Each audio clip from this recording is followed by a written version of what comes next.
Good morning and welcome back to the Seasons of Self-Actualization podcast, where we dive into each season as they come, giving it the attention it deserves to help us understand and embrace all the parts of ourselves so that we can live our lives to the capacity that we know we can. My name is Shyla, and I'm so grateful to be here with you today. For the season of spring, we have been looking at how we can create space in our environments to feel potentially reset, renewed, and to become more supported so that we can bloom. I would like to remind you to grab some water or a warm drink, stay hydrated, get cozy if you can, and otherwise keep doing your thing. But it is a short episode, as you know, so let's get right into it. I would like you to try to tune in with yourself a little bit in these next couple of minutes. Try to roll your shoulders back a little bit and start to connect with your physical body. And while you're doing that, I want you to ask yourself how you are feeling today. So just keep putting attention where you like to. Maybe rolling your head back to the sides, rolling your shoulders back a little bit. How are you feeling today?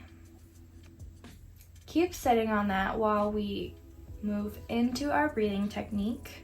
We are doing the usual, the 4-7-8. So inhale for 4 counts.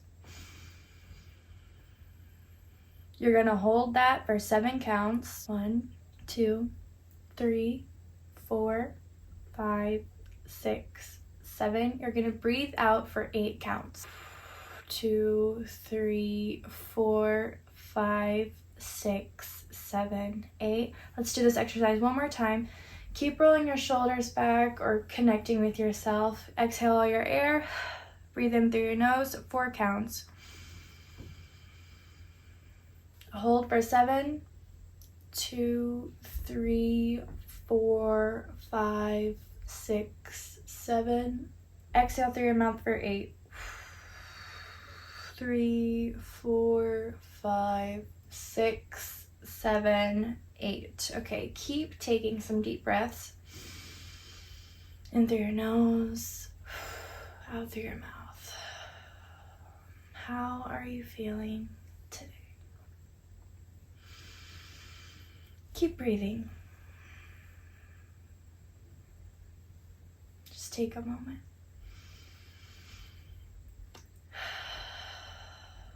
So, today's affirmation is, each time I honor my values, I feel more and more confident to express my needs and create space for my desires. Breathe in. Each time I honor my values, I feel more and more confident to express my needs and create space for my desires. Breathe out.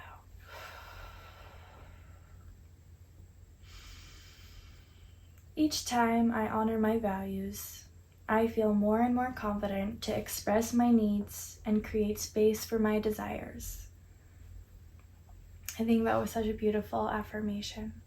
So to jump right in week 1, we started observing our environment to hopefully start allowing ourselves to acknowledge the things that were and were not supporting ourselves. In week 2, we applied that to our social media environment. And last week, we started to uncover how our powerlessness in our environment usually reflects an unidentified expectation, which was created upon an unidentified need. So of course, this isn't the case for everything and everybody, but these are things that we're just trying to observe and think about, and it's a constant practice, right? So we have explored ways in which we can start listening to ourselves and understanding what it says about us kind of through our environment. And in today's episode, I think it's a good idea to keep reflecting on what we've learned and how that directly translates into what it says about us, what it says about ourselves, our identity. So I want you to keep thinking about, what can you learn about yourself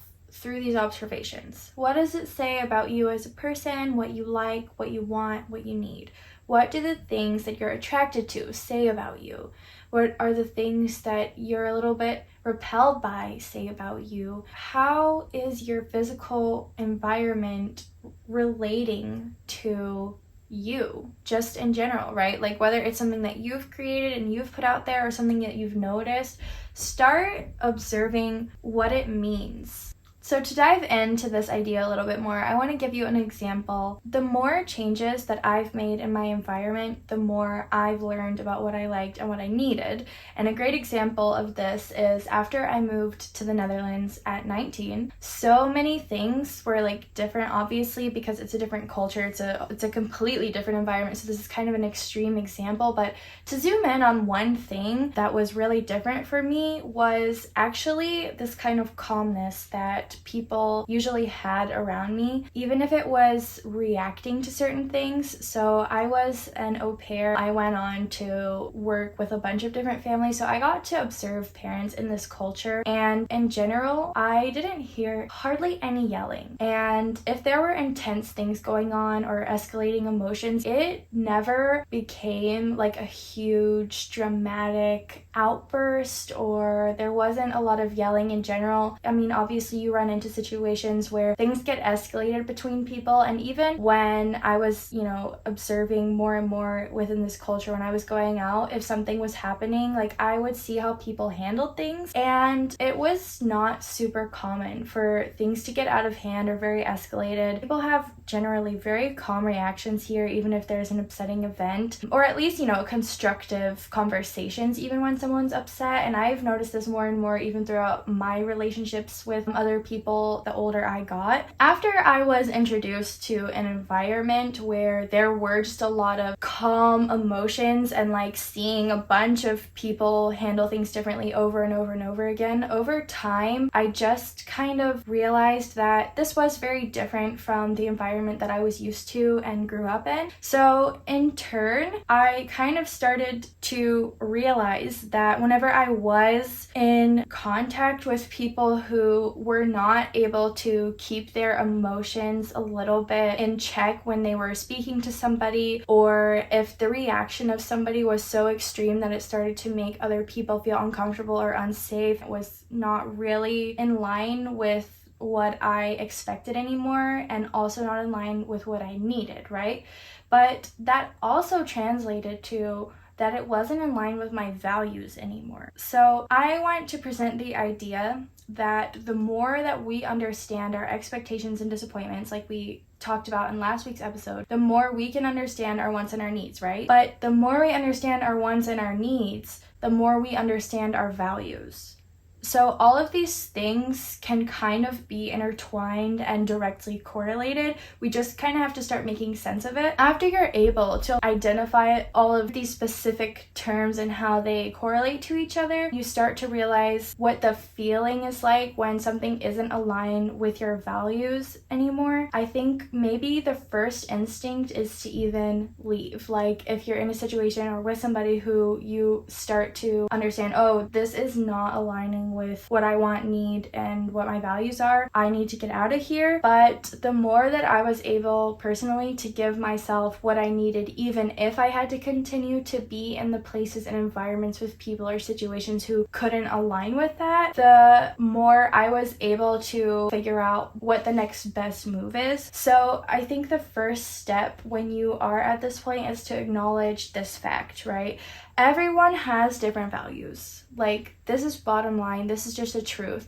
And the way that you're trying to honor your values is the same way that they are trying to honor their values. The more that you understand your values creates a situation where we can start to realize and allow each other to have our own values without meaning that the other person is wrong or that there's anything wrong with a person at all in the first place just because our values aren't aligning. I think after you acknowledge that a lot of things come down to your values in the end, things become a little bit easier to not personalize and to also start to question how realistic it is for you to have the ideal relationship you'd actually want with this person or situation. The more we start to identify what our values are and where we are in our environments that make us feel aligned and good with those values. The reason that this is so important is because the more that you start to feel in tune with who you are as a person and your identity, what your values mean, what your needs mean, what your wants mean, what your expectations mean, all of these things are actually going to be ways for you to keep in communication with the truest part of yourself. And the more that you can start living through and by this truest part of yourself, the more content and at peace you're gonna feel in your day-to-day life, because your external environment will start to reflect your internal environment and vice versa. And then even when you can't reflect those things, you are starting to learn what it means to empower yourself even in uncontrollable situations, and then you still have a sense of peace that you can control to an extent where you're putting your time and energy. So all of these things are super, super important to create a foundation where we are feeling good and safe in our lives to start to discover and realize the things that we ultimately want to move towards. This is kind of a very foundational way of looking at how we're going to be able to feel like we're living out the deepest desires and deepest dreams that we have. But we're not gonna get too ahead of ourselves, because this week's goal is to sit down and write out some of the potential values you think you have or things that really stand out to you. I had kind of a hard time just coming up with them off the top of my head. I looked at a list and I really just wrote down just every single word that really resonated with me, and then I went from there. But either way, just try to think of somewhere between 10 to 15 values. I'll tell you mine so that you can get an idea of what it can be, what it can look like, but I really want you to kind of sit on it as well. It's okay to spend some time on this. It doesn't have to be super in-depth at the moment. Mine are courage, growth, grit, self-respect, kindness, meaningful work, inclusivity, community, patience, and wisdom.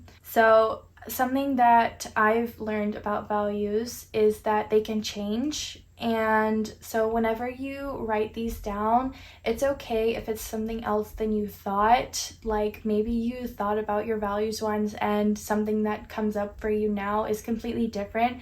It's actually really normal for values to change. So look at it as something that's just reflective of you in the season you're in right now. So just think, what do I resonate the most with right now? In next week's episode, we are going to do something with these values, so make sure to do this. I'd like to thank you for your time and also acknowledge you for the investment you made in yourself today. Remember to leave a comment down below about how you're doing, one thing you've learned, or something you'd like to share. Keep going, even if that means standing still with yourself for a little, and I will hopefully connect with you again on Monday to set ourselves up for another great week.